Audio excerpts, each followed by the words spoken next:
స్వామి మధ్యాహ్నం భోజనం మా ఇంట్లో ఏర్పాటు చేసేసాను, వెళ్తారండి. భోజనం అనకూడదయ్యప్ప, భిక్ష అనాలి. కన్నీసం అవును కదా స్వామి, ఇక మీదట ఇవన్నీ తెలుసుకోవాలి. సరే టైం అయిపోతున్నది, వెళ్దాం రండి స్వామి.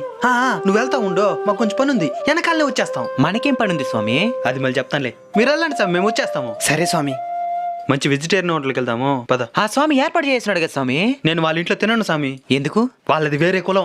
మాలలో ఉన్నారు స్వామి, ఇలా మాట్లాడడం చాలా తప్పు. తప్పో ఒప్పో, నేను వాళ్ళ ఇంట్లో తిన్ను, వాళ్ళ పూజకి కూడా రాను. మాల వేసుకునేది మనలోని దుర్గుణాలు జయించడానికి. అలాంటిది మాల వేసుకున్న తర్వాత కూడా ఇలా కులపిచ్చి చూపిస్తే ఆ అయ్యప్ప స్వామి కూడా క్షమించాడు. మీరు వస్తారో రారో, నేనైతే తప్పకుండా వెళ్తాను. వద్దులే స్వామి, మిమ్మల్ని ఇబ్బంది పెట్టడం నాకు ఇష్టం లేదు స్వామి, రావద్దులేండి. సొంత అన్ననే రావద్దంటున్నావా? అన్నా, మాల వేసుకున్న ప్రతి ఒక్కరికి అయ్యప్ప స్వామి తండ్రి అయినప్పుడు మనమిద్దరం అన్నదమ్ములవనే కదా.